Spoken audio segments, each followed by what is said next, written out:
बच्चों, आज हम दृष्टिक्रम के सिद्धांत के बारे में पढ़ेंगे। सबसे पहले हमें इस चीज़ का ध्यान रखना है कि चित्रकला में चित्रण करने के लिए दृष्टिक्रम का ज्ञान होना हमारे लिए अति आवश्यक है, क्योंकि अलग अलग दूरियों पर व अलग अलग स्थानों पर वस्तु का आकार व आकृति बदली हुई प्रतीत होती है। ठीक है। यदि कोई भी वस्तु हमारे पास है या हमसे दूर है तो हमें एक समान नहीं दिखाई देगी। यदि कोई वस्तु हमारी आंखों के पास है तो वह हमें हमेशा बड़ी दिखाई देती है। इसी प्रकार से यदि कोई वस्तु हमारी आंखों से दूर है तो वह हमें आकार में छोटी दिखाई देती है। और एक चीज़ और ध्यान देने योग्य क्या है कि कोई भी वस्तु हमारी आंखों से जितना दूर होती जाएगी वह उतनी छोटी प्रतीत होती जाएगी। और यदि वस्तु हमारी आंख की सतह पर पहुंच जाएगी तो वह एक बिंदु मात्र रह जाएगी, यानी एक पोजीशन ऐसी आएगी जब हमें वो कोई भी वस्तु जो हम देख रहे हैं वो एक बिंदु मात्र ही प्रतीत होगी। तो उस बिंदु को हम क्या बोलते हैं? उस बिंदु को हम बोलते हैं दृष्टि बिंदु।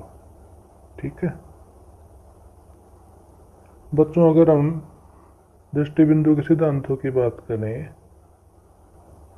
तो वो हमने अभी पढ़ा है कि दृष्टि बिंदु वो बिंदु होगा जब हमें कोई भी वस्तु बिंदु मात्र प्रतीत होती है। अब यदि इसके उदाहरणों की हम बात करें तो हम एक उदाहरण लेंगे रेल की पटरियों का। रेल की पटरियां जो होती हैं वो कभी भी आपस में नहीं मिलती, वो हमेशा समानांतर चलती है, यानी कि एक दूसरे के साथ साथ चलती हैं लेकिन कभी नहीं मिलती।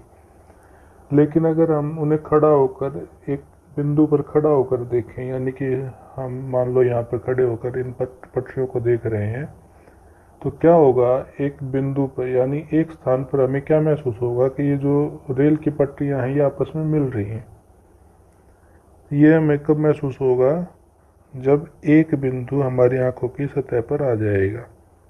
तो इस बिंदु को, जिस बिंदु पर हमें ये रेल की पटरियां आपस में मिलती प्रतीत हो रही है, हम क्या बोलेंगे? दृष्टि बिंदु बोलेंगे। ठीक है।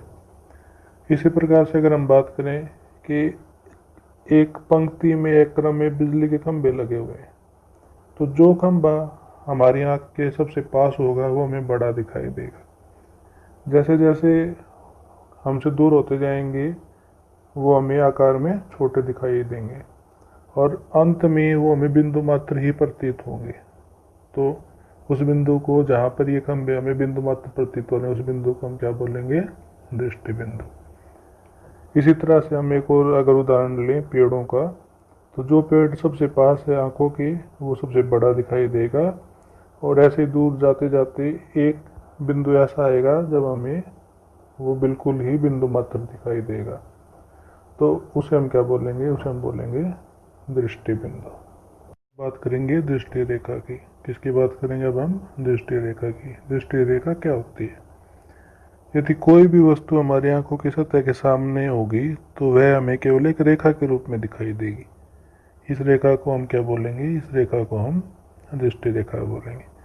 यानी कि यदि कोई भी वस्तु आंख की सतह के सामने है तो वह हमें केवल रेखा रूप में दिखाई दे रही है, और इसे हम बोलते हैं दृष्टि रेखा।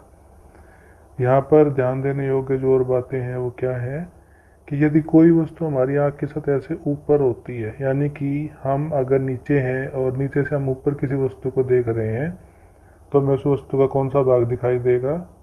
तो हमें उस वस्तु का नीचे वाला भाग दिखाई देगा। अब इसी प्रकार से यदि कोई वस्तु हमारी आंख की सतह से नीचे है, यानी कि हम किसी ऊंचाई पर हैं और हम नीचे किसी वस्तु को देख रहे हैं, तो क्या होगा?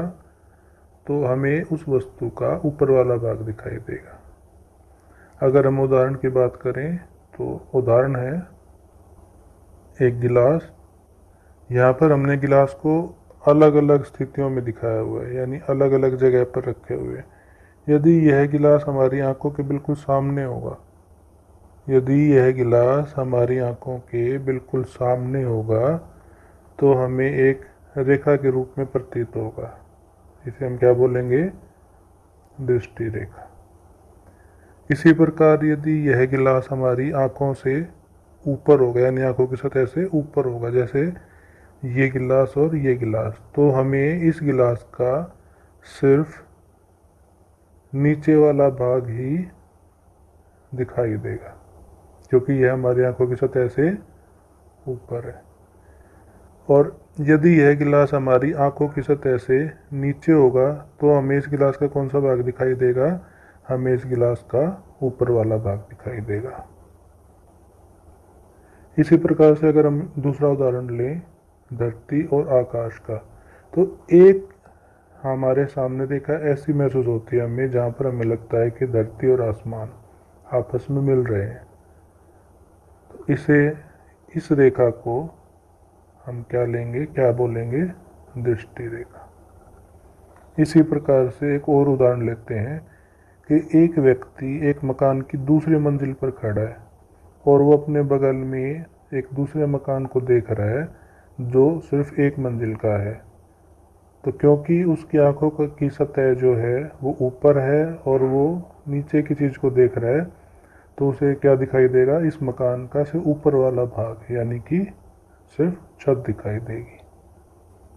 इसी क्रम में हम एक उदाहरण ले सकते हैं कि यदि हम नीचे खड़े होकर किसी बहुमंजिला इमारत को देख रहे हैं तो हमें क्या प्रतीत होगा? हमें ये प्रतीत होता है कि वह बहुमंजिला इमारत हमारी ओर झुकी हुई है।